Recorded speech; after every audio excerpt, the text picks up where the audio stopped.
Hi, I'm Zach Polanski, broadcasting from London, England.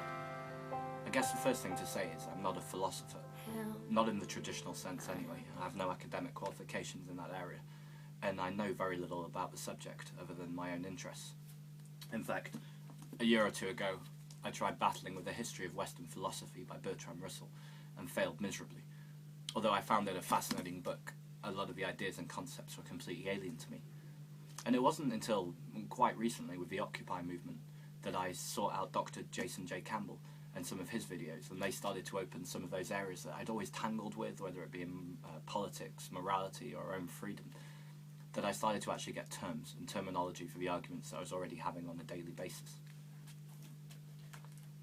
And then I came across the Republic of Plato. In the Macmillan edition, this quote is from page 214, and he's talking about philosophers.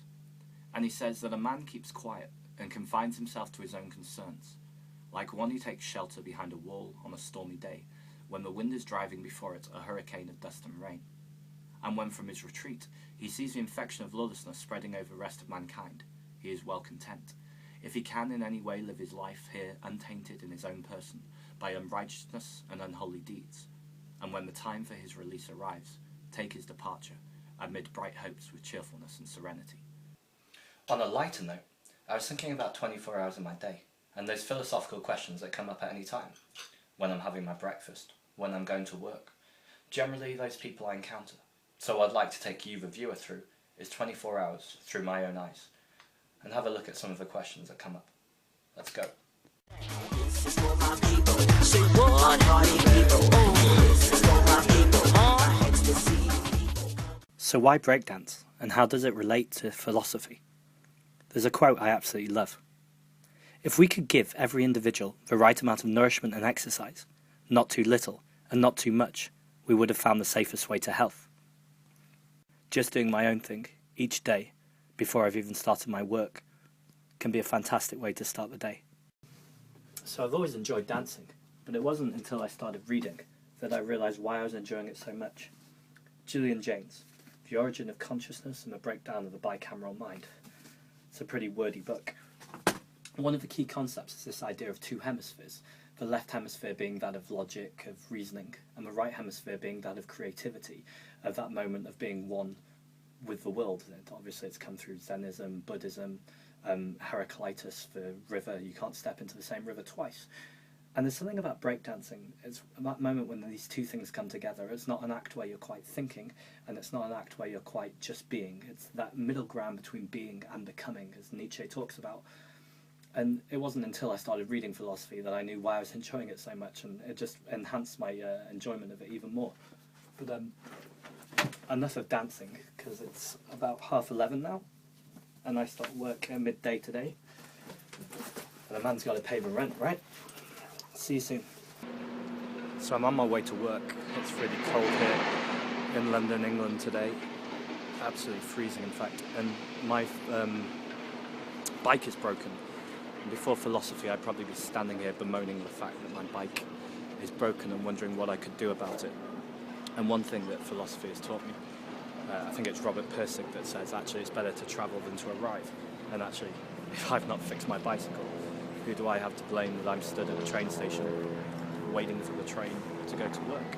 So I'm stood here, I'm contemplating, I'm wondering about the world. I've got philosophy to thank for that. But if I stand here and don't actually get on the train, I'll never get to work. So metaphysics aside, time to go. So this is my work. I do theatre and education in schools. I have to be quiet because we have an audience just on the other side of this partition. But we often go into schools and do social activism issues, so we might work with kids, say, on knife crime, or how to keep out gangs, or what do you want to be in your life. This is a little bit different because it's near to Christmas. This is just basic storytelling for very little kids. So I'm playing Jack in Jack and the Beanstalk. I've even got my cowl right here that's going to be ready to go. And this here, this is the giant that's ready to scare some kids. But even within this basic children's story, Jack and the Beanstalk, there's masses of philosophy.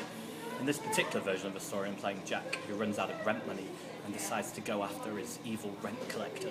Now, the fact that a rent collector is being called evil, and the audience just accept that, including the adults, there's a whole world of philosophy going on there. Why is someone evil just because they're collecting rent? Why is someone evil even if they're exploiting the rent? Surely I've signed up to it. And Paulo Freire's pedagogy of the oppressed would suggest otherwise. He'd suggest that actually to break that circle of oppression, all I can do is allow myself not to be oppressed by starting to make sure that I'm asking for something different. Not that I want to be the evil rent collector, as happens in Jack and the Beanstalk, I end up earning a fortune, but actually that I've changed the system entirely. Anyway, we're nearly at the half, so I better get ready, warming up, stretching, etc. These kids want to show.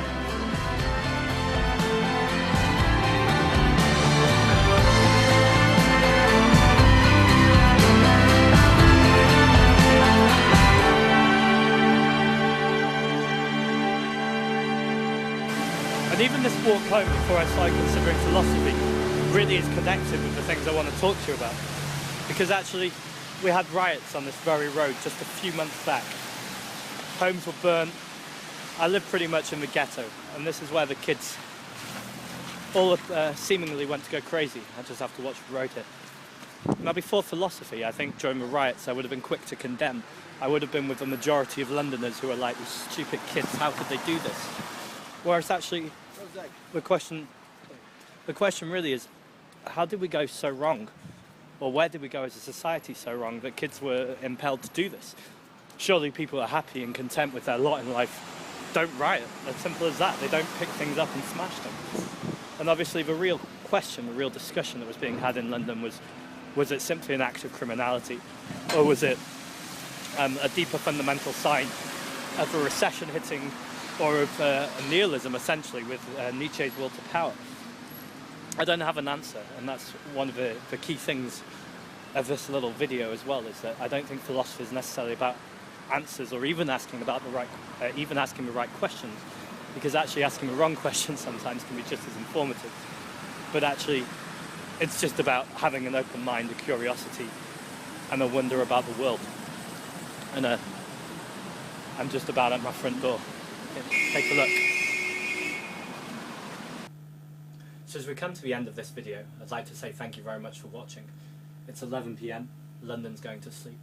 I'd also like to give a special shout out to Dr Jason J Campbell for all the insights and explorations he's given me over the past year, not just into philosophy, but hopefully I've shown through this video into my life as well, through the implicit connections I've made and what I've done over the past 24 hours of a typical day.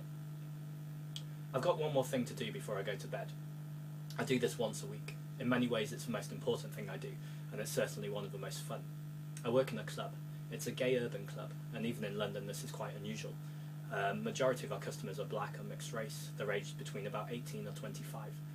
It can be a really difficult environment to work in. A lot of the kids were caught up in the riots earlier in the year. A lot of them are often in trouble. There's often fights and things like that. I've been doing it for years, and I didn't know what it was that really made me want to do it, or where I got satisfaction from it. And that was until I came across this book. The one I struggled to say, Pedagogy of the Oppressed. There we go. And on page 70 is just a very small, beautiful passage. Love is an act of courage, not of fear. Love is a commitment to others. No matter where the oppressed are found, the act of love is commitment to their cause, the cause of liberation. And this commitment, because it is loving, is dialogical. Let's put it simply. When I talk to the customers in our club, it's a philosophy lesson. We never sit down and have academic discussions about this philosopher or that philosopher. We never even mention the word philosophy. We talk about the real things that matter to us, where we've been, what we're doing right now, where we're going. And sometimes it's scary, a lot of times it's fun, sometimes it's beautiful. But it really doesn't matter, because a lot of it, now I have a framework with all the different philosophers that we've been studying and Jason's been making videos about. It's almost like standing on the shoulders of giants. Rather than starting these discussions from square one, there's already frames of reference, already examples, already ways of looking at the world that might have been different to my framework, different to their framework. And it's in that collaborative process that the real philosophy happens. So I'm going to sign out now. Thank you for watching. And I'm going to take you to the Christmas party. I don't know what's going to happen from this point on.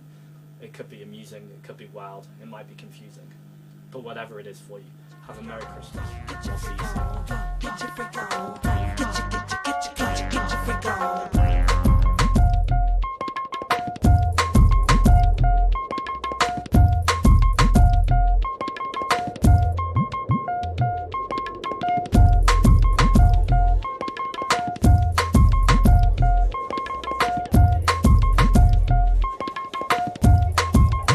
1、2、3、4